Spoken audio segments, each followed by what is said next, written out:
All right, welcome to Head On with the Hearst, the first one with me and my wife here. We're tackling a hotly debated topic today, the nature of consciousness.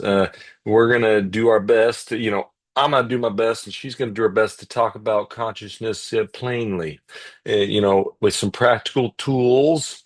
And we'd like to invite anybody in future podcasts, if you'd like to join us to take any topic head on.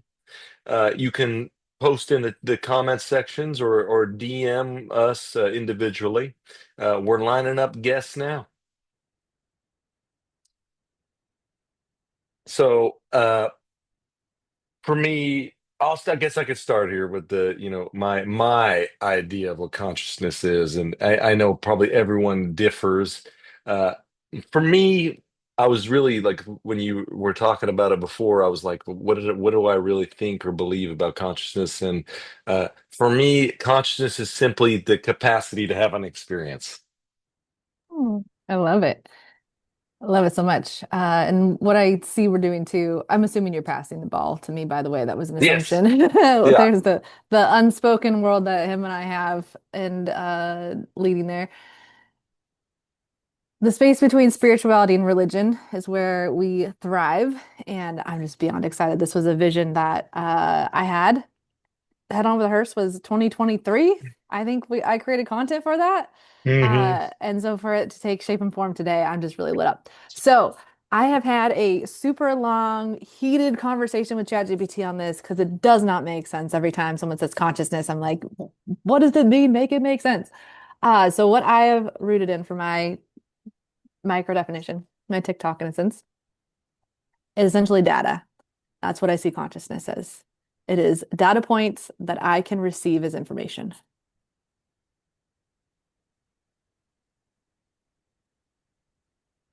Oh, are you leaving it? Is that, oh, you're like, hey, yeah, yeah. For me, it's like you're noticing the noticing. That's consciousness. You notice that you can notice. It's like when you catch yourself, you're talking to yourself, and then you realize that like you're talking to yourself. Okay. And like, who is that self that you're talking to? Like, who is the one that's able to receive the self-talk? Because That.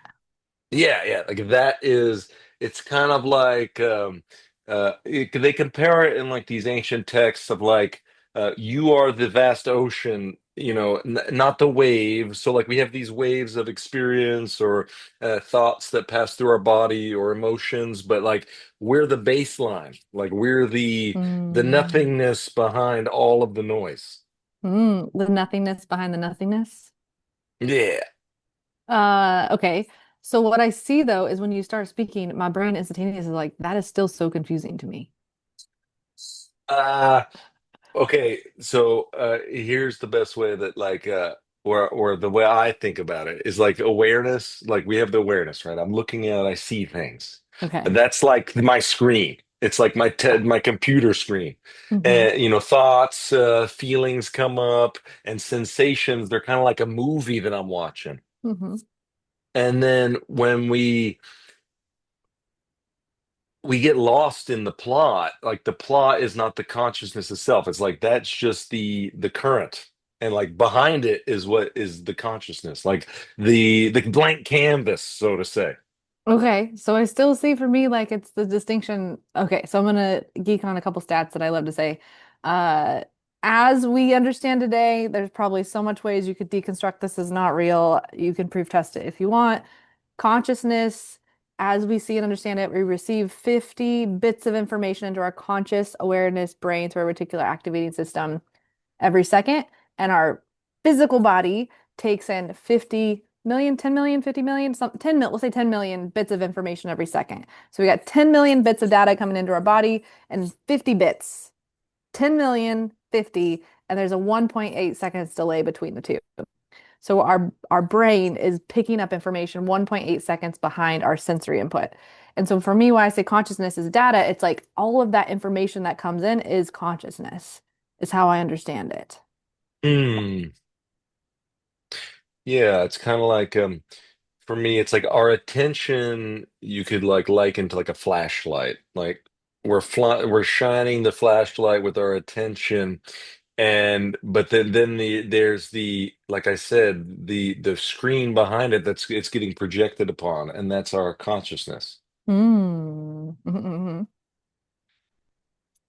I'm just left with like, I'm really excited about this conversation because I'm excited for the end of this conversation where I'm like, that is clear and simple and easy and it all makes sense and we're all on the same page because it does feel like I wake up every day and everyone's talking about something that I don't feel like I understand what is happening. It's like, let's talk about confusion and do as much as we can to confuse ourselves talking about confusion is what I experience the conversation around consciousness.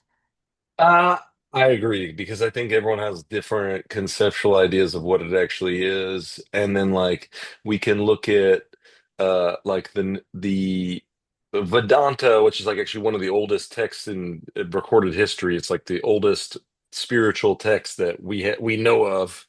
And it literally like it says we are the vast ocean, not the waves that we experience. And it's Mm. like, for me, that makes it super simple. It's like when I feel like just comfortable with nothing, and I'm just like, say, like people always meditation, a perfect example. They seek this calm, serene state in meditation.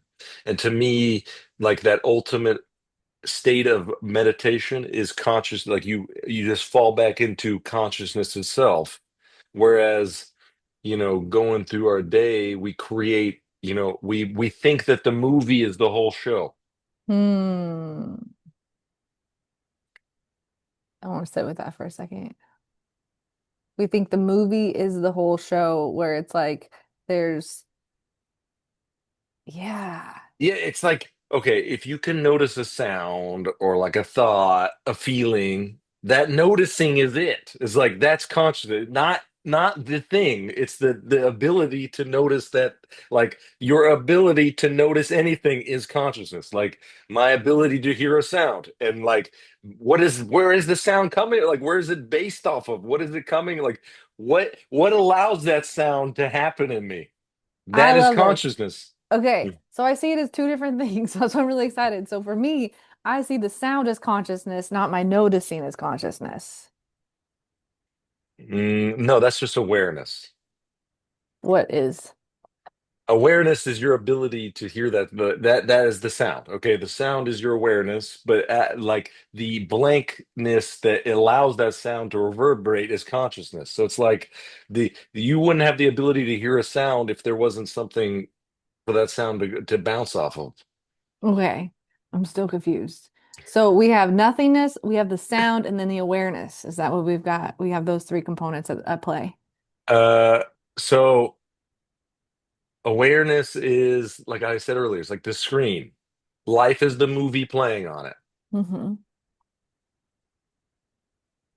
So like my life is the movie that I'm watching, right? Mm-hmm. And when I remember that it's just a movie, then I'm brought back to the blank canvas that the movie's being printed on. Mm-hmm. And what aspect is consciousness? Is the blank space that the movie's getting printed on, not the movie that's being played. Got it. Because the awareness is scripting the movie and consciousness is the components in which we are creating the movie with. Yeah. That. Because that's how I see it as all the bits of data that can come into my body in sensory format that I can interpret is consciousness. Mm. So I don't know if I'm on the same track, but that's how I've been wrestling with it. What, say it again? So all of the information that comes into my body Yes. and then my interpretation of it, the information that comes into my body is the consciousness. Mm. And also, if anyone's watching, like, don't act like you know. Don't act like you. They might know. I don't know. I don't ever challenge somebody's knowing. So, okay, so consciousness to me, here I'm gonna break it down like it's just Barney style here for me. Okay. Consciousness is this blank screen that where I'm experiencing all of life on. And then stimulus happens, like something happens, That's a not sound, consciousness? a sight, memory. No. Well, actually, I guess everything is conscious. I That's mean, what I'm technically, saying. Yeah. I'm saying like the ability to notice your own consciousness is like when we're talking about individual consciousness, because people talking about raising your consciousness or whatever, like when in actuality there is only one consciousness. So it's like I'm trying to break down like, what you could call individual consciousness or your individual experience in the best way that I can. Mm. So it's like Mm-hmm. you have the stimulus, a sound, a sight, memory, or thought. It pops up, and then a sensation. The body registers what just happened. It's like your heart rate, your breath, muscle tension, the temperature of your body changes. Your body feels it. And then prediction. This is like a lot of people think that the brain is consciousness, but it's like the brain is just a part of this process. Your brain then guesses, your brain autofills. I've seen this before, and this might mean this. And then your emotions come in. Pleasant, unpleasant, energy level, calm or charged. That's the feeling tone of the experience. And then you create a story or meaning. A thought spins up. They don't care. This is dangerous. I'm safe. And then your attention, the flashlight of your experience, you either narrow it onto a story or widen it to include more of the room or body. And then the choice point, but you see at the beginning, at the top of this pyramid was the awareness, the screen, the blankness that this all occurred on.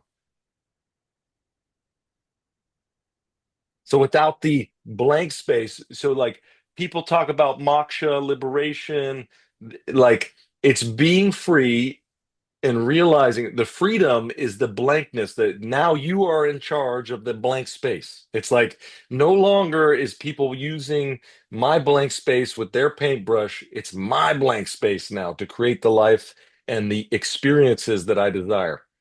I hear pure consciousness, pure creation, 0 point, where you have the space to be and have say over what you're experiencing, which is consciousness, is what you're Mm, experiencing. yeah. So the void space of nothingness gives the capacity to receive the information newly so you can create as newly as we're capable of as a human being. Yeah. I mean, obviously it's difficult because we're like rewiring neurology here. A lot of people, it's like we think that we can read a self-help book, watch a seminar, and then all of a sudden our lives are completely different. And I myself have learned that it's just not real. You can gaslight yourself for a certain extended period of time to pretend like you've changed your whole life. And maybe some people can do this. Me personally, my brain patterns are extremely ingrained. So like habitual patterns that just like no matter what I do, if I don't rewire the neurology, I fall back into the same pattern anyways. It doesn't like it just looks different. Mhm.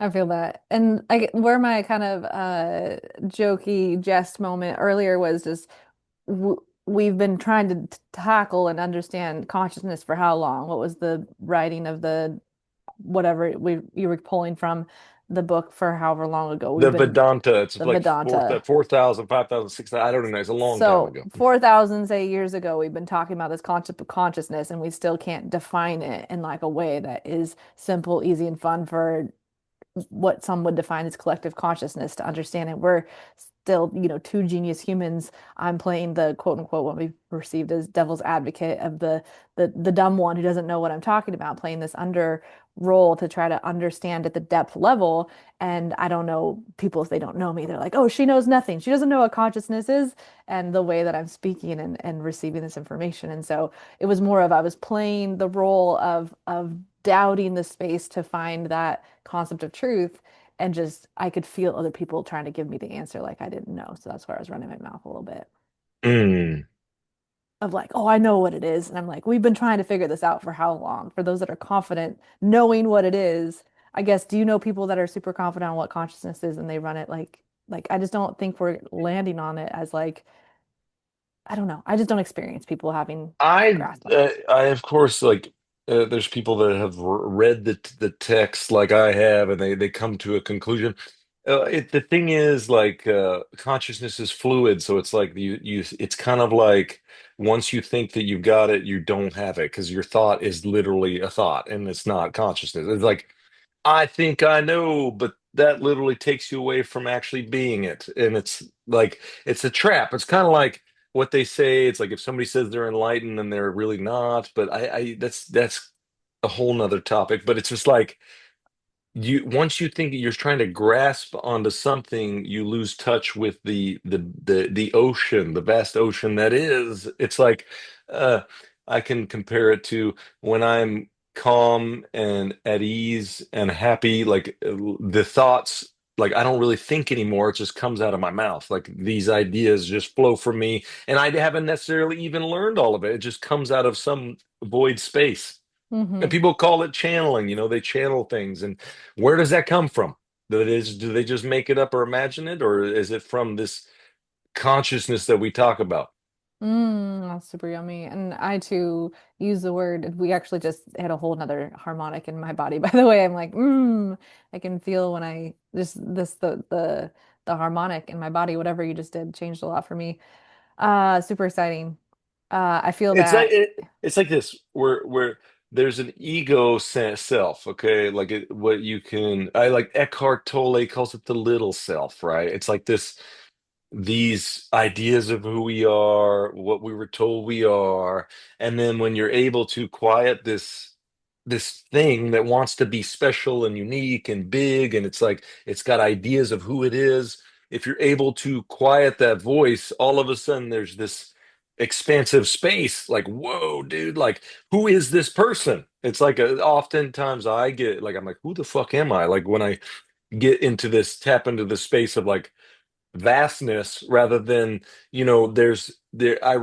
distinctly can distinguish this other version of me that's like wants to be known and wants to be powerful and wants people to think that he's smart, and then there's this blank space of just share, like what people say, the unconditional loving space of just wanting to share yourself and who you are and not wanting anything in return. It's that flow state that people so relish and talk about. I feel that, and that I think you've had a theme lately too, just that performance and presence and allowing things to flow out of the present moment, which ultimately, again, has been channeled into this concept of channeling. And I'm still looking for a better word too. And it really is just a flow. It's like I've surrendered all that I know. I don't know. I'm now in space, and what's loudest is this. And I don't know. This is the loudest thing. I'm just puking out what makes sense at the highest capacity I can without trying to, it's like it's not trying to not do the default and giving the space to have something else come through. And there is a distinction between the way we've always done it and then stopping the way we always done it and getting into space to allow something else to come through.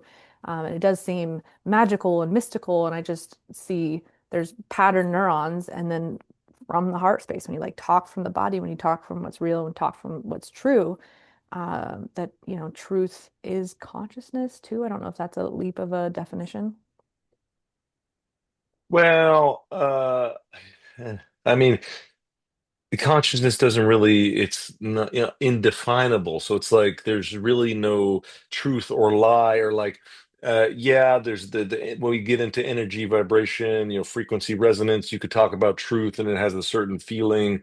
Consciousness is just a blank canvas. So like consciousness is not good, bad, evil. It's like it just is. It's like the blackness. Look in my background. It's like the blackness that the stars can exist in. That's consciousness. Mm. If there was just no blackness, there's no stars here. Wouldn't You, stars though be consciousness also?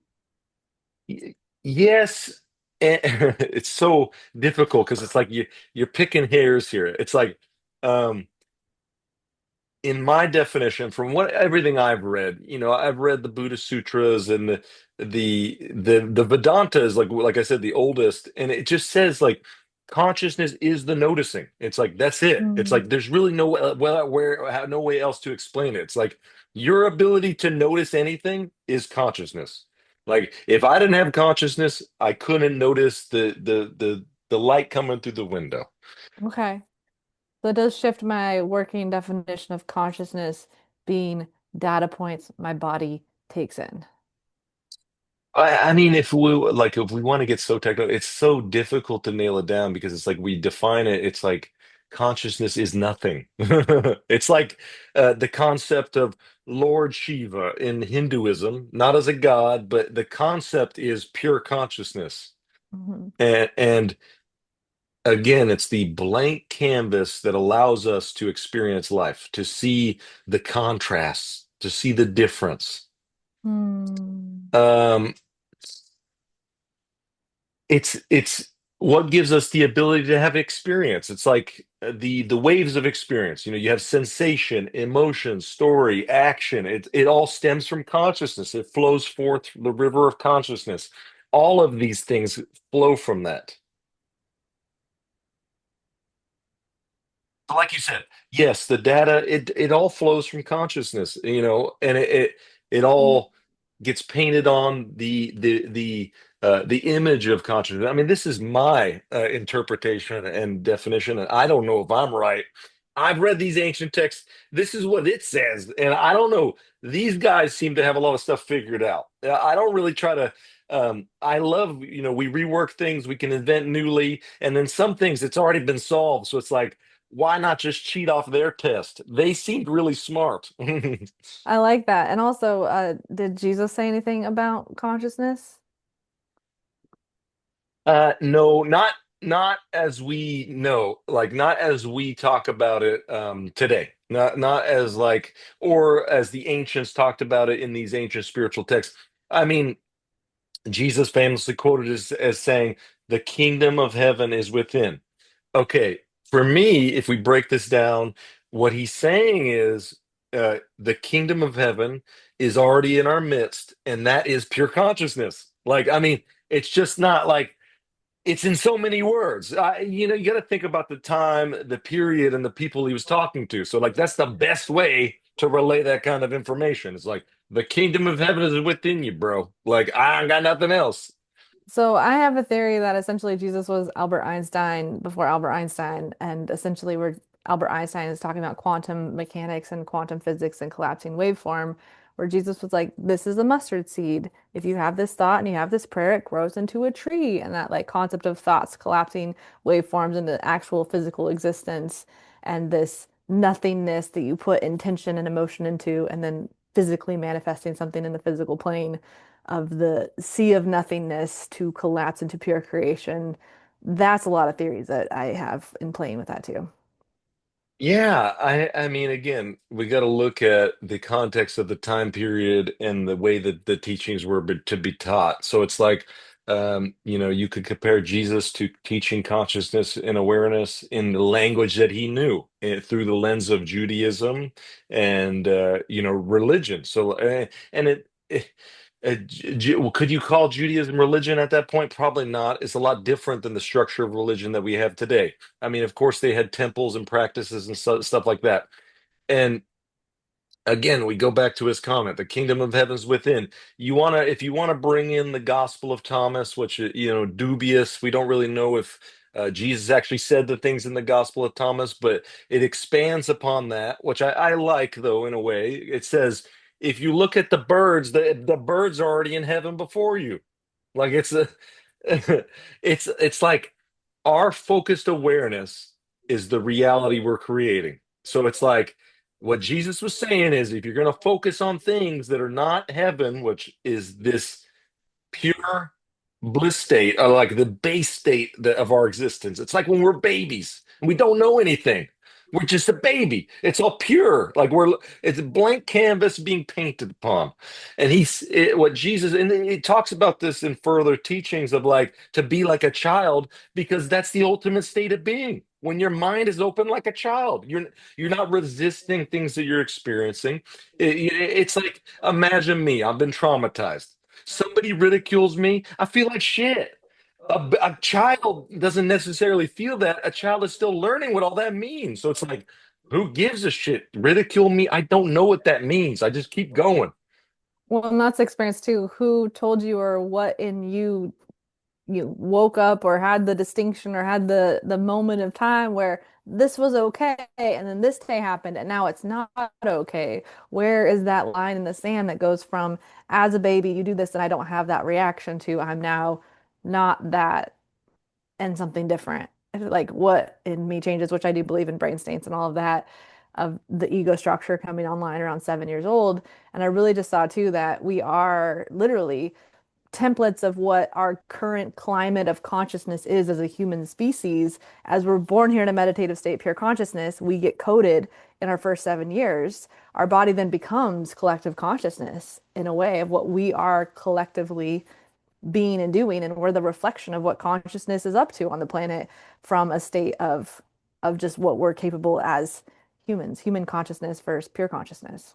Yeah, and you could look at like we watched the Jerry Springer yesterday. It's like that was the collective conscious. Like, why was Jerry Springer so freaking popular? Like, people are like, that show's stupid. It makes no sense. It was wildly popular. It was more popular than Oprah Winfrey's show at the time. And why, though? Because it just mirrored the collective conscious. We wanted the fights, we wanted the drama. It's just showing like what oftentimes we don't want to talk about. We avoid it. We're like, it's like I don't even want to mention this the thing that you'd always mention that the I know uh it just works though. the hot tui consciousness. That's what I It's call like it. it's like that video Yeah. is ridiculous to me. Like I don't get it. But here's the deal. It was wildly popular. Why? Because it's just mirroring the collective consciousness. It's like, here's what we're all actually thinking and actually wanting to experience. But we're going to play coy like we're all nice and innocent. But secretly, somehow, this woman who talks about what she talked about is now a multimillionaire off this makes no sense. What, like, say, like, a talk about consciousness doesn't go super mega viral and make millions of dollars, but that does. Well, first off, we're pure void creation, and I'm going to just declare in the space this call is going to make bazillions of dollars. So I'm going to own that. This can be as equally, if not more valuable than Hawk Tubi consciousness because we say so. That's my take. This is what we're actually all wanting, and it is this experience of this void space that we're born into and programmed where that is what's viral. I mean, you can literally now get a flavor of what is viral. I mean, we've got the I'm a Bugatti theme that got 33 million views on one video plus the whole collective. Like we now operate as this like we can see the sea that is human, where before you could see TV ratings and see the Jerry Springer show and what everyone was watching, and now we all have like you see the view count, this many people, this many times of day, where is our attention going? And we can literally watch the flock in a way what our attention as a human race is going to. And I want so much that 8 billion people to spend time headed in our direction of looking at what consciousness is and understanding that we can do this as a real thing, that there is a distinction between Hawk Tui consciousness and pure consciousness. Like there is a purification that we could see where you hear those words and makes your body want to gag because that's what it does to me. But that's not common in the common culture. That's cool. That's exciting. That makes people excited to talk about. And as you said it too, it's like that's what we want to hear. And she had the willingness to say it. I'm like, that doesn't land for me. That's not what But I hear. again, it's the collective of humanity. It's like, Yeah. why was it so wildly popular? Because the collective of humanity was interested in hearing it. It's like Yeah. some of us don't want to face that. Like Yeah. when I go on, like I don't really go on TikTok, but I say I open TikTok. Well, the most popular and viral videos are nonsense to me. Like they make no sense. I don't get it. I've tried to. I'm like, okay, a woman dancing to a song, and this has like a billion views, and like I don't understand. It's like this is pushing humans further into evolution. Like this is advancing humanity, the goal of peace, love, and unity. No, but the world wants it because that's what they're paying attention to. That's what the collective of consciousness wants right now is ladies dancing to music. That's it. That's the yeah. I said this to one of my friends earlier. I said, this is the peak of human existence. Like this is it, the apex. Like we figured it out. Nonsense. Like we that's it. It's so real. It's so real. And it's also like it also makes sense at the same time as much as it can. It's just yeah, I don't really know to go with that. It's just how do we all function together? I think that's where the web of between the two worlds, which we speak about often, pure consciousness and Well, we get everyone out of this. Okay, so most human beings, I mean, I may be bold to say this, and whatever, I could be wrong. I'm just some guy in Arkansas that doesn't really haven't. I don't have many achievements behind my belt. I've done some stupid crap, but what I've noticed in my own experience is a lot of people are in this mode called autopilot, where they experience a sensation, an emotion happens, they create a story, and then there's an instant reaction. Like that's their life. It's like they're just reacting to everything that they're experiencing. And then there's a conscious mode, which I experience people. I have not always been in this state, and then I get to this state of sensation, emotion, a noticing, a widening of perspective, and then a choosing and a responding. It's a more powerful position to be in. It's and what? it's just like the it seems like the majority of humans are stuck in survival. And like that first thing I talked about, this autopilot is typically stems from survival, trying to get your basic needs met. And then this conscious mode is when you move beyond survival. It's like you realize my needs are already met. Now I get to create purely. Like what do I do from this space? Ooh, I could geek on that one quite a bit. So what's there is all of us instantaneously, and we've been in survival up until now. Name a person who's not in survival. I can't. Like as I was saying, the majority of Yeah. human beings are stuck in this loop of stimulus happens, emotional reaction, then they just impulsively react, and it can even look controlled at times. Like I'm guilty as charged. I used to pretend like I was in control all the time, and it literally was still impulsive emotional reactions to avoid discomfort. Well, and I see essentially AI robots as humans. Does it work for God or good? Does it not? At the end of the day, that we're literally, I saw this yesterday when I was sitting out with Oliver. There was a noise behind me, and my body turns instantaneously because that primal fear response, the nervous system, our fight or flight response, controls our human. Like it is a body feels it before our brain gets it, and I'm having an impulse. And that's what, where the feats of being saved or missing, terrible things happening. It's like we have these impulses that happen in our body that keeps us out of harm's way. You knew just to move at this, and these reflexes and impulses that are biomechanical. And so we have these survival modes that are based on our primal limbic brain, and we've been in a state of surviving. Like we still die on the planet. We're still afraid of our life. Like we're still afraid for our life, especially if you're in the women's space. You're even more afraid for your life because you don't know how to survive without people being scary and mean and all that kind of stuff. So there's just this primal set of survival that until we create safe spaces, I don't know how anyone can actually like let survival truly go other than the like full force surrender into God, which can be done. I mean, I'd do it. It's like, okay, God, you've got me, and hands are off. It's just also like really exhausting to live in that space all the time. Uh, Yeah, I mean, what fatigue? Coffee, the most widely used drug in existence. Why is that? Because we're all tired. Why are we tired, though? We're emotionally exhausted. Our nervous systems are jacked to the gills. A lot of us, since we were children, we were abused. For example, my body learned to be hyper aware. Hyper awareness is can be a gift for, say, hunting or something. Say I was like in the Paleolithic era and I had a spear and I'm trying to hunt. Hypervigilance would be useful for sure. A child in modern day society who's now hypervigilant, who his nervous system is always on key to try to find some threat in existence, exhausting. I used to consume, for anybody that knows caffeine amounts, a cup of coffee is like 90 milligrams at most. I mean, it's like a stronger cup of coffee, I think. I was consuming up to 1,000 milligrams of caffeine a day. However, let me get my calculator out here. I can tell you how many cups of coffee that was. And this was a daily basis for years. I was consuming 1,000 milligrams of coffee a day, oh, just to exist. Like if I couldn't, like if I didn't consume that much, I was miserable. That's 11 cups of coffee a day, um, and I was miserable, exhausted.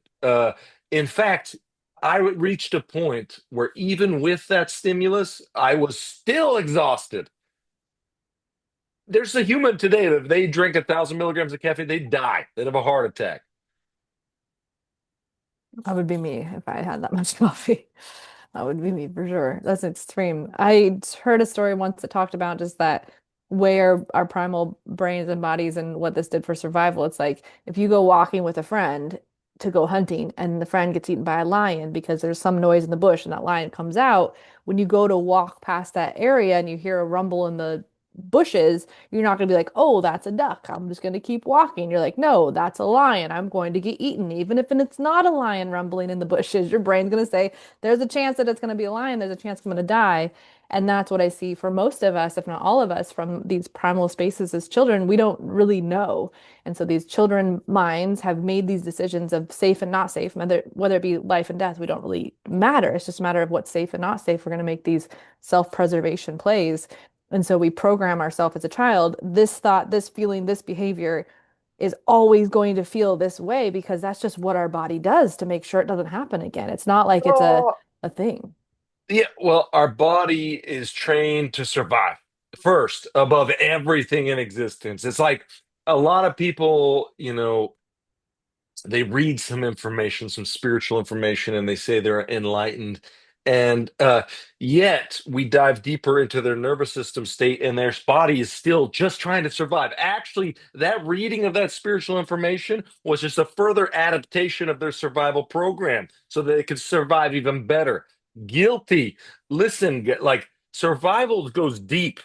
And the thing is, it's not like a character flaw. There's nothing wrong with you. When I say this stuff, it's like, you're not wrong. Like, in fact, the people that did this to us and made us this way are wrong, if we want to be technical, because they abused us to a state where we're stuck in survival, where our whole existence is, how can I gather more tools just to exist here? Um, the thing is, though, I mean, for me, if like we look at it fully, it's a brilliant system, but and it was learned from real pain. Like it wasn't imagined.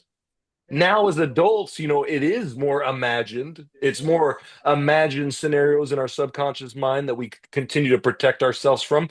But as children, and when we were traumatized, that was real pain. It's actually a genius system that our body knew that, like, this is too much and I need to protect myself. So I'm going to shift gears in my neurological system and stick this into survival and realize that I got to survive here. And if I don't adapt, that's the beauty of adaptation. If I don't adapt my strategy, I'm not going to survive.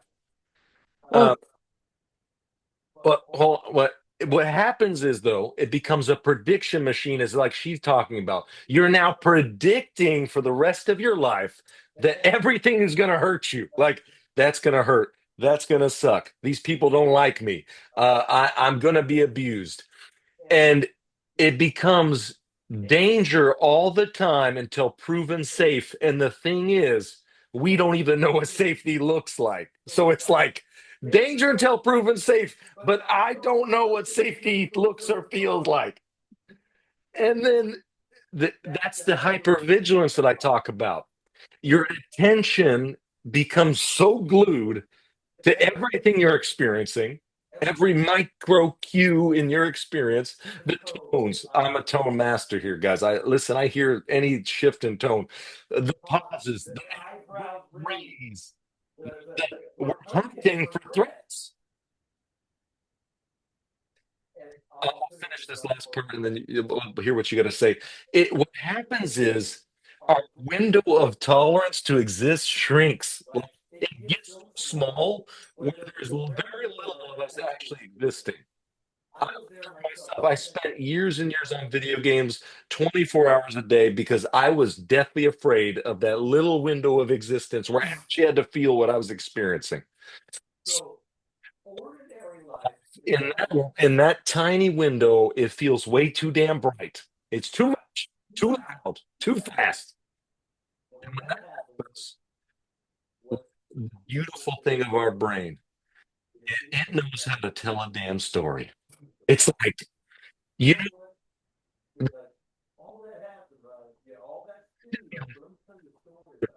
let me tell you a dang story. I got one. Oh, Your audio's not working, just so you know. my audio's not working.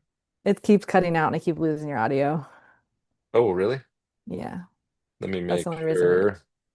I don't know if it was your Hold volume. on It one second. just, it, Is it better now? I think so. I don't know if you're getting too loud and it's voice canceling you out. Is It it just working keeps, now? Is it better? yeah, way better. Okay, cool, cool, cool. All right. So what happens is, our brain's a meaning making machine. Like our brains can weave a story like no other. My brain used to, it would tell me the best stories about like, you're totally Gucci, man. Like, what are you talking about? You're not surviving, you're thriving, baby. Like, who are you trying to convince over here? You're doing great. Because the anxious body, that's what I'll define it as. That's what I was, anxious about everything. The anxious body loves an anxious storyteller. Thank you. And I really just saw as you saw you were like for me it was bummer because you were so passionately committed to what you were sharing and I loved it and we were all missing it because of the audio. So I was like, "Oh, I want this." Also, the tones when we say tones are sensitive and all the things, the audio when you are in your headphones because I think did you turn your headphones off and now you're just in your phone your computer? Yeah, yeah, yeah. This audio quality, hallelujah. We need this over whatever the headphones do not work, just so you know that. It like relaxed my whole body like shifted because it feels so much better. So big pro the computer versus the headphones.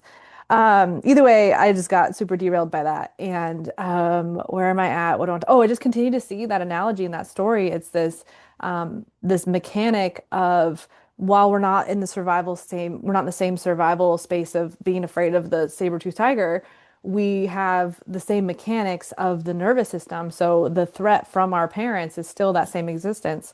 I have this theory too, and I don't know how real it is. I come back to the story about when we were driving and that the semi hit the deer, and we like literally like saw the soul leave the deer. It was just like a weird experience where it was like this pure consciousness that we hold in our body. And this fight or flight, it's the theory that I have, fight or flight, it literally like detaches us from the present moment because pure consciousness can't be with it or something. I don't know exactly how it executes. It's just this way we can like dissociate and are no longer present when bad stuff happens.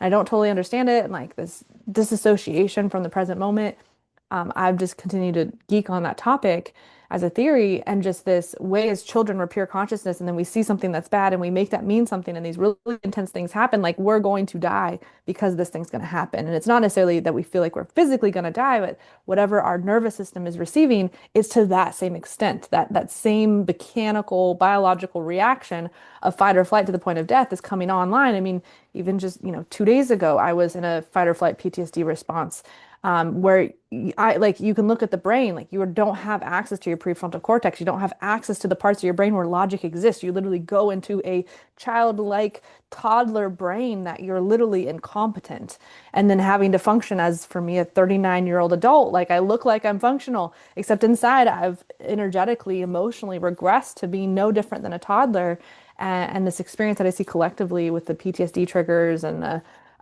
window of tolerance being next to nothing. Like we can set each other off because I looked at you the wrong way, especially in the unmasking for autism for me, where I mean, you do the same thing too. Like even your face, if I was insecure, I could think you were mad right now because your face is like not happy. It's not giving the feedback that we're good. And so I'm insecure. And it's like not getting that biofeedback that I'm safe from someone's nervous system or someone's face is very scary too. And this mess that we're in, quite honestly, all because of this hyper attunement to a reality that doesn't work. And because the reality doesn't work, we've like created all of these things of like these are bad and wrong when it's all just disassociation, maladaptive associations, like none of it's really true. And so how do we actually collect what's true and find what's true? I think that's what we're up to. Yeah, it's dropping the story. Okay, Yeah. so like the reason why most of our lives suck is because we've developed a story that just doesn't work. Okay, the plot is crap. And like this is not to attack anybody. This is talking about myself. Like my story of my life sucked. It was like you suck, you're bad, you're never gonna amount to anything, and you're not very good. So like that's the story of my life going on in my head, and I'm supposed to create a good life with that story.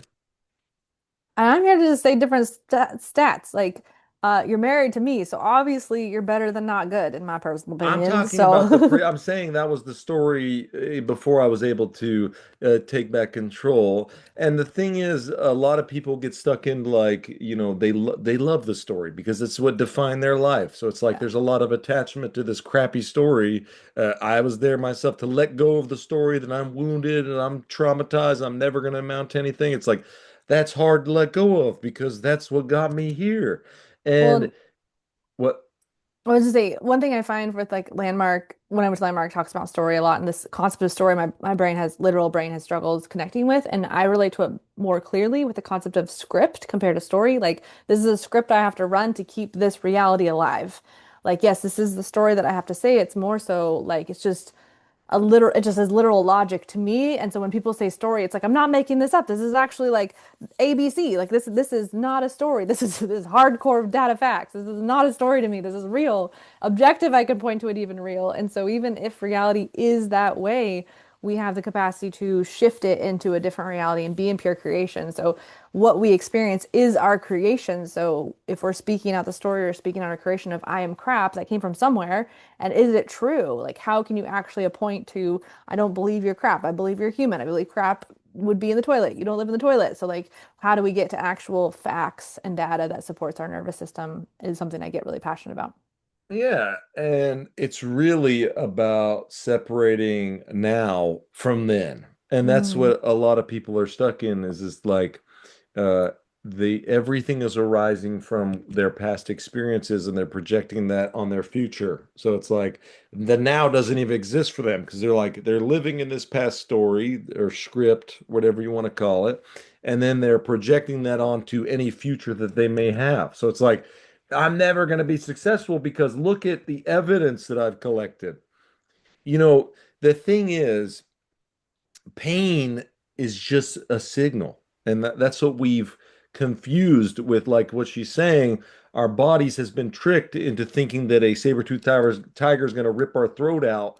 But in actuality, it's just a signal that we're experiencing from our body, like that's it. We've now interpreted these signals that we experienced as say children, the pain, the tight chest, our face gets hot, the buzzing hands. It's just a signal that like what we're experiencing is not working. And we've now interpreted as that my whole life will never work because my parents made me feel this when I was a kid. And so what you could say is like suffering is yesterday's storyline mm, on today's moment. So like you could trauma's like super glue. You know, trauma makes it's like extra sticky super glue. And then becoming conscious means that we could finally feel these signals that we're meant to feel. We're even meant to feel pain, guys, and fear. Oh my gosh, we're actually meant to feel it. They actually keep us safe for real. Like say somebody pulls a gun on you, to feel fear, that is normal. Like whoa, like it makes sense.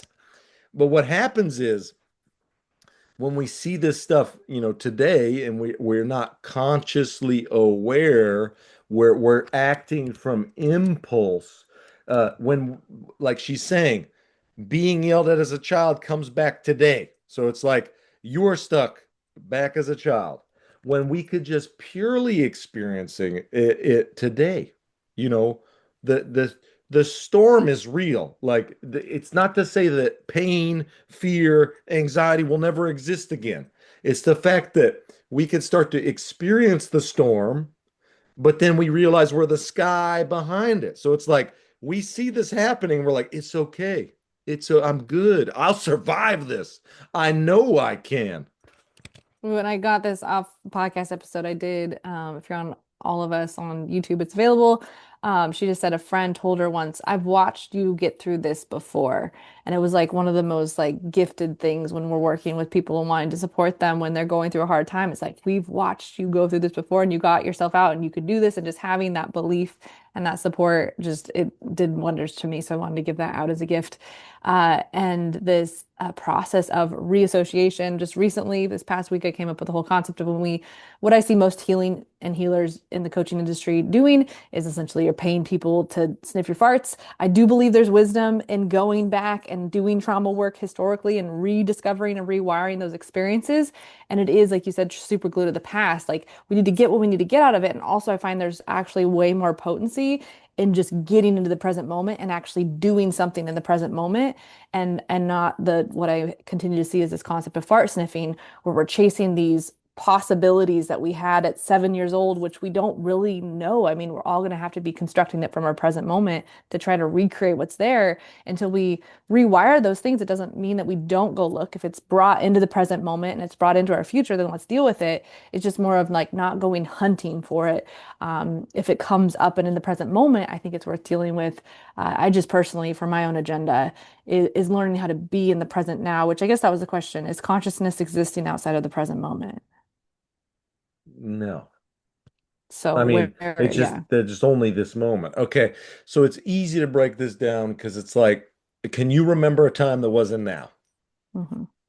You can't. Like you can't experience anything besides right now. It's like any experience that you recall, guess where you were when you experienced that moment, and guess where you are right now, pretending to experience that moment. Like say 10 years ago, you're still here. You're still Hmm. now. You're Hmm. recollecting it now. Imagine the future. You can't because it doesn't exist. There's only now. I mean, say you have a powerful imagination, surely, but guess where you're imagining that future? Now. There's never anywhere else to go.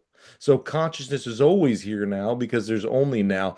And you could argue there's simultaneous timelines and we're all every time is experiencing now. So like 1,000 years ago is still now. And like to me, simple, all we got is now. Like the ultimate goal, when you talk about these spiritual masters and what they talk about is to be fully present, which means to be all the way here. So it's like uh, when you feel these ridges of your experience, these emotions, these thoughts, it's just happening now. And like you're able to navigate it more purely because you're fully here.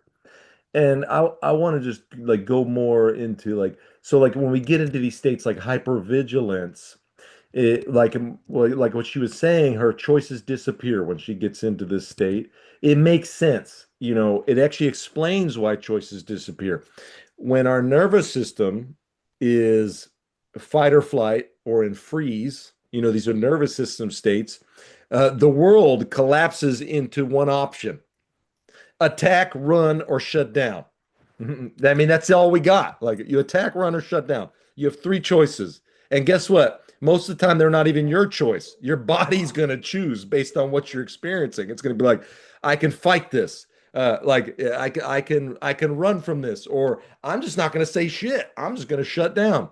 Which I've called, so I actually see there's more for my personal opinion. They probably can be challenged, but either way, I call it the F's: fight, flight, freeze, fawn, figure it out, and fuck it. Those are the F's that I have personally, because I can go into a figure it out space very easily. That's when you see my fight or flight fawn space of lecturing and trying to figure it out and that franticness. So I call them the F's when I'm trapped in that space.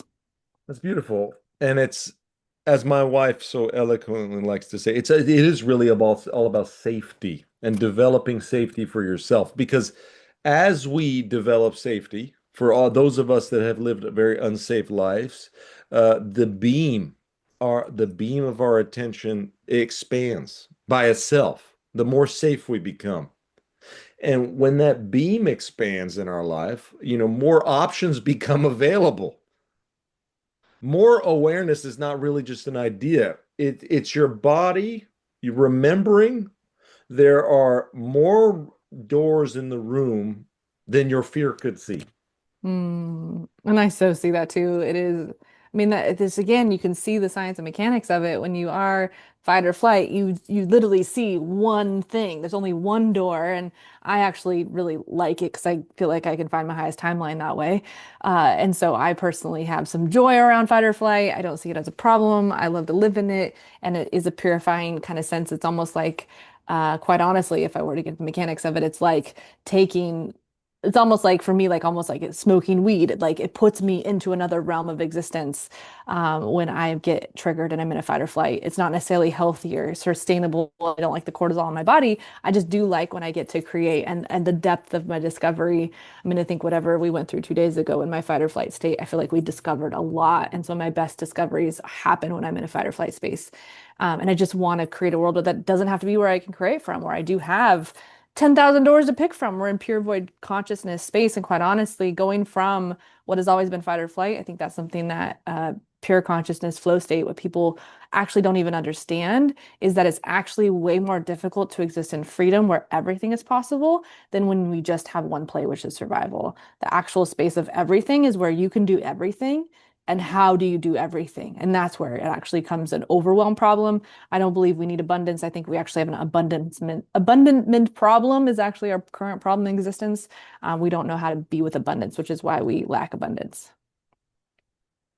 Uh, Beautiful. And you're right. It's like from my example of my life, it's like once I figured out that I was free, it became hard to choose because before it was easy. My survival was like get off work, play video games till you go to sleep. Wake up, do it again. And like there was no choices to be made. Very simple, very easy. And then once I was free and I was like, I don't know what to do. Like, I actually don't. What do I do? Uh, I wanted to go a little more into this. Like, when we're stuck in survival, it also affects like everything, relationships especially. Dysregulation, it just like destroys relationships because, we say like yes to things, like that we just say yes because we're trying to keep the peace. We're avoiding the blow-ups. We're still to stay attached. A regulated no, which is like we go to the Bible, let your yes be yes, your no be no. We could go deeper and say like this is what it actually means because a lot of us don't mean when we say yes or no. We don't, and we don't even know that we don't mean it. Like we are stuck in that. For me as a child, I always had to say yes to things I didn't even want to do because I didn't want to disappoint people. And then I did that as an adult. I'd say yes all the time. So when we're regulated, you like say a regulated no is able to happen when our nervous system feels safe enough to tell the truth. And this goes into like all this possibility of consciousness can't exist when our nervous system is incredibly dysregulated. So there's so many elements that go into being able to be in a pure conscious state. It's like it's not as simple as I meditate one day or I listen to some mantras one day and now I'm Mr. Guru on the hill.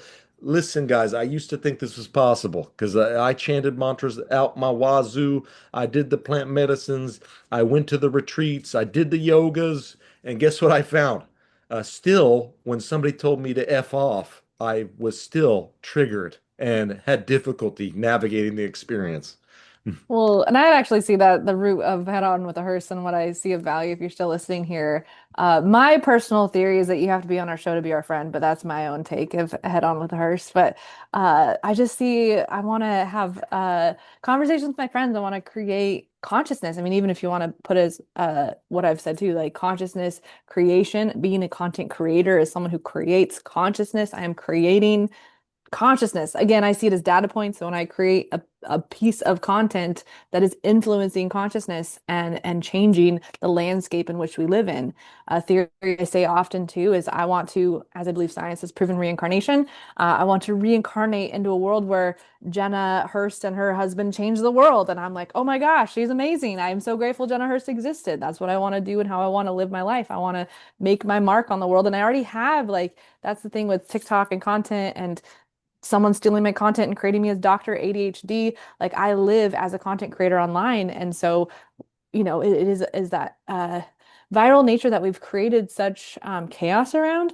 And it's just how I want to live my life. That's the level of consciousness, just for lack of a better word, and really wanting to clear it out, like the level of consciousness I want to be is someone who contributes to the expansion of humanity in a way that leaves a mark on the world, that leaves the impact so that we are living in a world that works. Because I don't believe right now the way that like I believe it, and I loved what you said earlier too. I really got the concept of I am a survival machine. Humanity does work. The way that we are working together does not work. And I've been on a concept, or my TikTok when I started was I'm on a mission to have the world work for the ADHD brain. I believe I did that. I believe I solved ADHD. That's some theories that I have subjectively. You don't have to believe me. And I'm out to collect proof on that. I do believe it's a nervous system dysregulation state in a world that doesn't work. I believe we work, if anything, better than most humans. We are survival masters and we thrive in the deep end. We thrive in survival mode. Most neurodivergent people actually do better in survival mode. And I see that that's a skill set. And how do we leverage that in a way, once we're regulated, what we can do as a regulated neurodivergent human? And that's where I believe will change the world at levels that I just get excited for because I know how amazing I am and all my friends are like me. So I'm ready to change the world with people. Yep, and it's really about just being able to build enough space in between what you're experiencing and how you react or act towards it. Mhm. We want to be able to respond. It's just like if we're able to build just a tiny bit of space, like that's where your life changes. Like that's what I've discovered. It's like when something happens, like say a difficult conversation. That's me. Like a difficult conversation, I have to face that difficult conversation.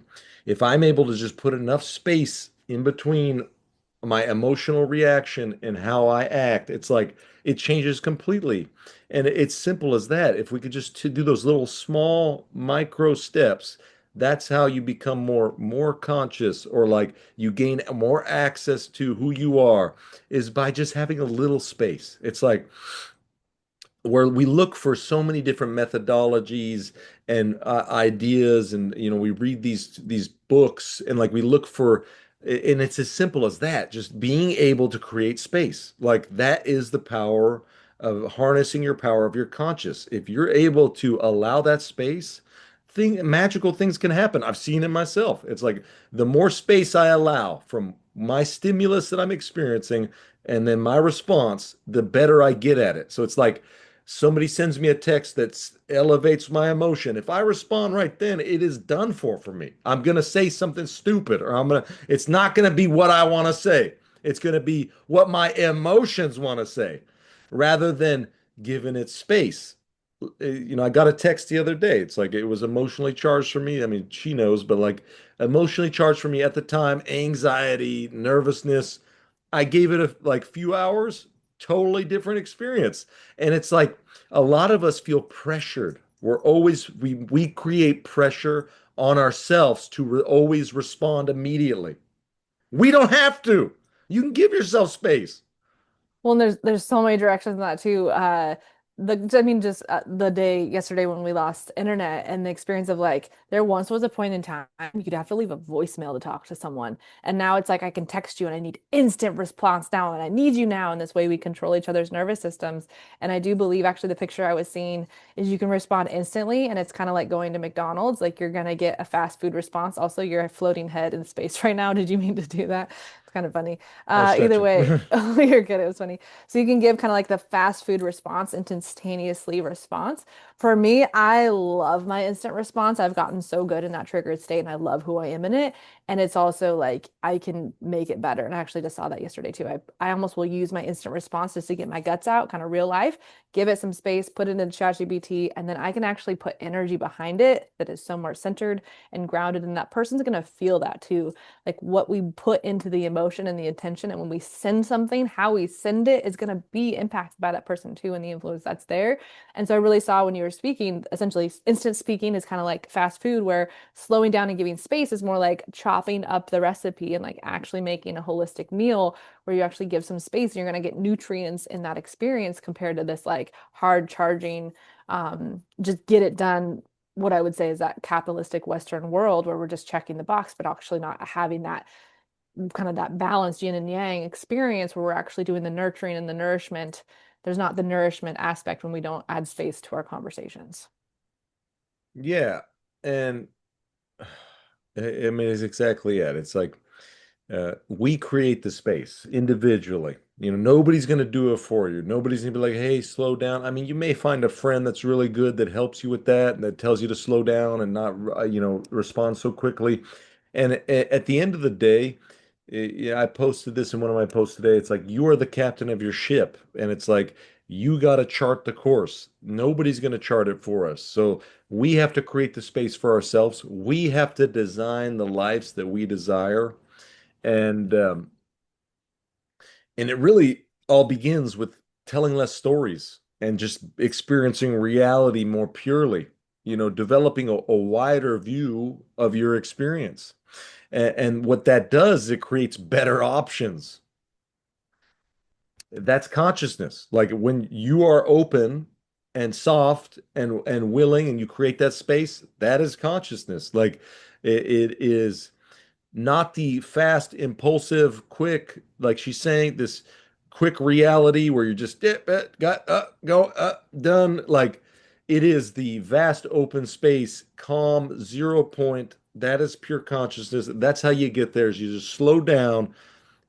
I'm not gonna, you say, breathe and all that, but it's like you, it's just slowing down. A lot of people think that their spiritual practice needs to look a certain way. You could just walk for an hour of day. You could just read a book. Like everything can become your spiritual practice and slowing down and yoga, which yoga just means yoking. It means, the uniting of spirit, mind, and body. It's like you can do that with everything. You could slow down doing the dishes where you feel the water on your hands and the soap and it like you fully envelop yourself. That is getting into your conscious. Is like when you're able to envelop yourself with whatever you're doing, you are consciously aware. And I will challenge to say I do believe you could still do slow fast. I don't think it has to be slow, slow, Of course, and that literal brain, yeah. And there's I just a also, lot of us that are always, yes, like keyed up fast, and it's like yes, messy fast. Like it's yes. not actually fast. It's just how can I get this done as fast as possible with the limited effort. Well, I'm and I would say talking that, about yeah. where your conscious, your awareness is completely enveloped in what you're doing. So you could be faster, you could go be at 1,000 miles an hour, but your whole thing is there. So it's like, And I think that's where I was trying to speak to development and what I and my embodiment is just, I mean, viral TikTok content creator talking to millions of people is normal to me. I was a wedding photographer for 7 years. I was a conference event planner. Like I'm used to a lot of energy at a lot of times, so I can talk really fast. And people are like, "You need to slow down." I'm like, "Do you know how slow I'm going right now? This is so slow. If you knew how fast I could go and how fast I can't go with you, a lot of people will tell me to slow down." And I do want to slow down and be more present. And I just also get really, really, really excited. And I don't think it's wrong or bad. And it's more of like, how does someone else regulate their body when my excitement is too much for them? And I actually want to push and stress test their system because I want to be a millionaire, a million followers. Like, I want to be in this bucket with people. And if my too muchness is like putting them on spin and spiral, like, I also see kind of like when a laundry machine goes out of whack, I can like experience that in another person. And so for me, I actually see it as like I'm doing it intentionally to develop you. I want you to be really strong, and I'm barely bringing myself to you, and you're asking me to slow down. So that request of wanting your friend to tell you to slow down, I do think it's of value. I do want people to ask me to slow down. That PDA, PTSD realm can get me kind of jumpy when people tell me to slow down in that demand way, because I'm like, speed up. Like, why can't we do this? And that balance there, where there is this just middle space that I think we can prioritize slow so much when there's actually like so much life to be happening that is expansive and fast and expressive. yeah. Uh, And it's just really about the fullness of your experience. I mean, that's plain and simple. I mean, that is consciousness.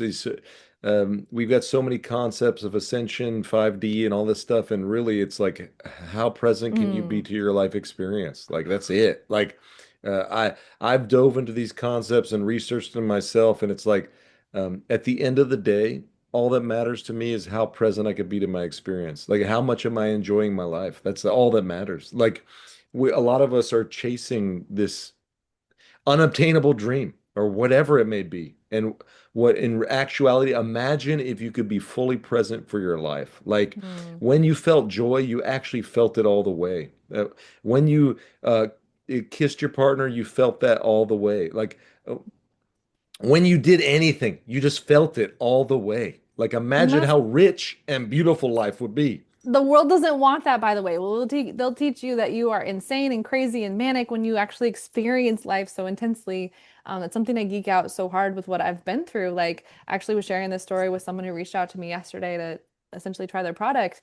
I was like, I have in my body as an experience that I cannot take away, that I'm going to die and not experience the fruits of kingdom of heaven happening on this planet. Like, I have that as like, I'm going to die. My name is going to live on past me and it's going to change. I'm going to be born here again and it's going to be heaven on earth in the future. And like they're going to get to experience it. So I didn't think I was going to get to experience it. And so when I just experience a breath of air, it's so extreme. And then I'm seen as literally psychopaths.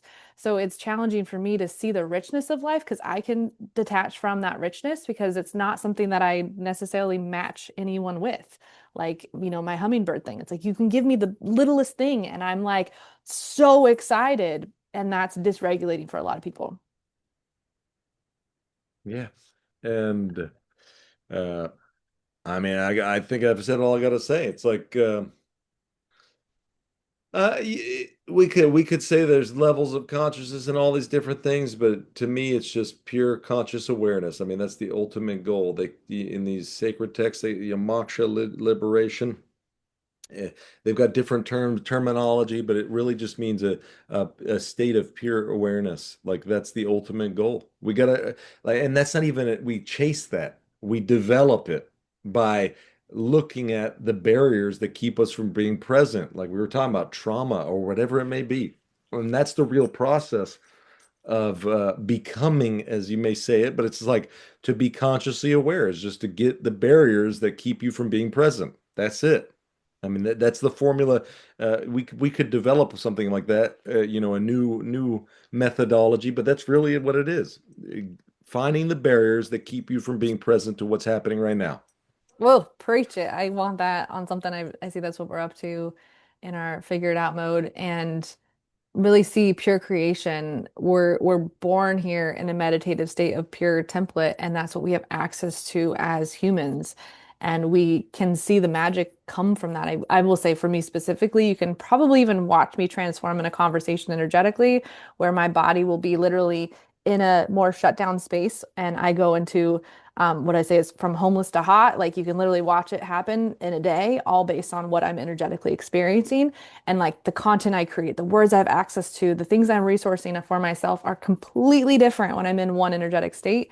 And I don't believe, like you said, we can divide consciousness. There just is a biomechanical process that is parasympathetic and how our body shows up, and a fight or flight response and how our body shows up, and what we have access to based on what our body has access to. And then it's, clean water and our fascia and our pineal gland and like all of these mechanics of our survival machine that can literally, when in tune, be in what I call spirituality, intimacy with the invisible, where God is, God is, God is. And we have this intimate relationship we make up in a way that works. And then spend all of our days talking about what consciousness is, which I feel like we talked for, whatever hour. And I still feel like I don't have a definition. What I t- I told you this consciousness is in my definition or whatever, it's the ability to notice. I mean, that's like Okay. plain and simple. Your ability to notice anything, to experience anything, to experience is consciousness. Other people may have different definitions. This is my diluted definition after reading what Buddha says about consciousness and what the Vedanta says about consciousness. It's like it's just, like it's so hard to even explain because it's just the when I read the book, I was my consciousness. Like it just like to even describe consciousness is like a silly effort because it's like I don't. It's invisible thing that doesn't. I mean, scientifically hasn't even been proven. So it's like it's just a thing. And I mean, that's where I landed for my own definition, which is what I'm having to like cognitively dissonance move through is the definition of the data points of existence is consciousness. And so I'm just playing with the melding of what I've determined and what you're saying, and it's still not landing. So I'm still working on landing the plane. Yeah, it just like for me, it took a long time to like to because I was trying to wrestle with it to figure out what it is, and like, of course, you got people that are like, "You're not 5D consciousness," which like I apologize to anybody that's here that believes that stuff. It's not real to me. It's made up. It's like any sacred text that talks about consciousness, there's nothing about dimensions or especially a fifth dimension. That is a that's a new age pop spirituality term that's not grounded in any reality that I exist in. And I mean, you could base it off of pure consciousness or something and say like 5D just means to be consciously aware without any inhibitants. But like to me, it creates an unrealistic template that I'm reaching for something that how will I know? Is there a measuring stick for 5D consciousness? Like, does somebody go, Aaron, you are 5D. I can confirm it because I'm 5D too. Like, who is the determining factor? And I just saw Oh, as you were speaking. Oh, go mm, ahead. I, Just the concept of like Target is a concept of a store. Like we can divide consciousness into a construct like 5D. I do love like where we have 3D where it's dimensional, then we have 4D where thoughts take form into 5D, and like then thoughts become concepts, which I see just 6D, and then 7D. Like I have these ways in which I personally relate with existence through my construct. So I see we collectively have come up with these definitions so I can see how they work. The way we idolize them as like a thing, though, to point to is essentially goes against the definition of consciousness and contradicts itself from the root. Is that what we're seeing? yeah, like I see some people, it's like their whole staple of their Facebook and who they are as a person is 5D conscious creator, 5D conscious leader. And it's like, for me, I always like to get the root of things. Like I like to see where it came from. So I do a little research. 5D, new age concept invented by one person in the modern age that's still alive today. And they said 5D is real. But then I have thousands of texts from ancient times that nobody mentioned any dimensions. They talked about consciousness itself and just that God consciousness and then, individual, no mention of any kind of dimensionality, but unconsciousness. It's like, again, we put a sticker on it and we're like 5D. What does that even mean? Help me. And like I seen a list that's like unconditional love, no fear, blah blah blah. Who made that list? Please. Well, and I mean, at the root of it, what I continue to see is this is what we've been pointing to, where this return back to the concept of before separation and union with God and what that journey looks like. They've kind of prophetically spoke into, and the kingdom of heaven was within, where it is like what is ultimately, as I've discovered for my own definition in consciousness realm, 12D is being able to see the world through the eyes of Jesus in a sense. And also like where I say too, like we are AI robot sex gods who don't know how to function as humans. And so instead of trying to figure out how to be a 5D leader, like how do we be a 3D leader and like actually function in a way that like makes sure the next generation are taken care of and actually could ever experience the 5D. I don't want to lead the invisible. I want to lead the tangible. I want to be functional as a human in a physical way, in a physical realm where I say again what I believe is we are the full spectrum, what we're creating, the space between religion and spirituality, where what may have been once named as a narrow road, I see as like a wide open highway of every single potentiality because it's just existing here. Like the bar is, there is no bar. It's just existing. And how do you do that in a way that works for everybody? Yeah, so I'll just this will be my closing statement here for the courts. For me, consciousness is simple. This is me. For me, it's simple. It doesn't need layers and levels and 5D, 29D. I don't care personally. For me, consciousness is just noticing. It's my ability to notice. It is that I'm the awareness, not the movie. I'm just the awareness. All the scenes don't make up who I am. It's my ability to see those scenes. And then when our story on reality softens, when we're able to loosen our grip of the story that we've created on reality, I found that the world brightens. Options open up and love gets a lot nicer and cleaner and it makes more sense. As the great masters have said, Tat Vam Asi, which is Sanskrit for "you are that." It's like they couldn't make it any more simple. They tried a bunch of different formulations, but it's like they were just like, "You're that." Okay. Um, you know, Buddha said, "In the scene, just the scene." And I get Uh, netty netty, not that, not that. So yeah, I contradict that. As you I got a say. few more. Jesus said, "The kingdom is within you." Marcus Aurelius said, "You have the power over your mind, not outside events." And then finally, Lazou says, "When the mud settles, the water is clear." So for me, my final, the one-liner, less story, but more reality. That's consciousness. Okay, we like that. I'm still studying in an open-ended space. Because I was really confident on my definition before we went head on for the hearse with this concept. I was like so confident. I was so excited. I had my definition. It doesn't mean that it isn't true or it's not still real. I just want to give space to that. I don't know if I'll put together a concept or construct where I sit and look at it. And ultimately, what I want to, my final verdict as I speak to the jury of humanity, I want to move past trying to figure this out. I want to move past trying to figure out how the world started or how the world ended or what's going to happen or how this or how that and all this speculation. I want to learn how to function with other humans in a way that actually works for me. I want to learn how to because again, extreme PTSD, it is the whole thing. And also, I will extreme PTSD anyone around me. So if you have not learned how to quote unquote buckle up into existence, I will shake the very core that you exist on.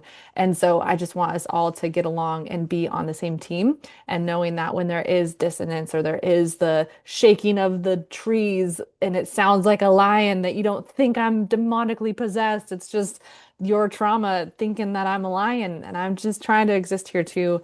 And that goes out, big shout out for most of the dudes that have troubles with me. It's just trying to exist here too and stay in the room. And what I would say is like fight for you, fight for us. And just for me, the ultimate desire of being done with a fight. Like that's what I get so excited for is a world where we could come together and there's no fight. There's just existing and this is what we got. These are the puzzle pieces that all of eternity past has given us to work with. And like, okay, I would have voted for a different puzzle piece, but like I didn't have the say from this is what made sense to them and what they brought to us. And thank God for ChatGPT to help us develop something new. And I just get excited for what's next. And a big shout out to whoever's listening. Thank you for being here. Thank you for being part of the team. You matter to us. Like, subscribe, comment. We want to know you exist. Bring yourself into existence as a cough. Why I say that too, it's like I want to stop talking about Marcus Aurelius and Pluto. I want to talk about the people watching this. I want your person to exist just of equal power, that your name on the planet makes that much impact. Like all these people in eternity past, like we no longer have to wait until we die to become viral and famous and known for something. And I don't believe there's a demonization of being known. I think we should live in ways that wants to be known. I think there's a great value in living your life in a way that makes a dent on existence. Yeah. Uh, This was Head On with the Hearse, the first episode. And like we mentioned at the beginning, if you're interested in coming on with us and just facing any topic head on, reach out. Peace. Everything's on the table. See ya.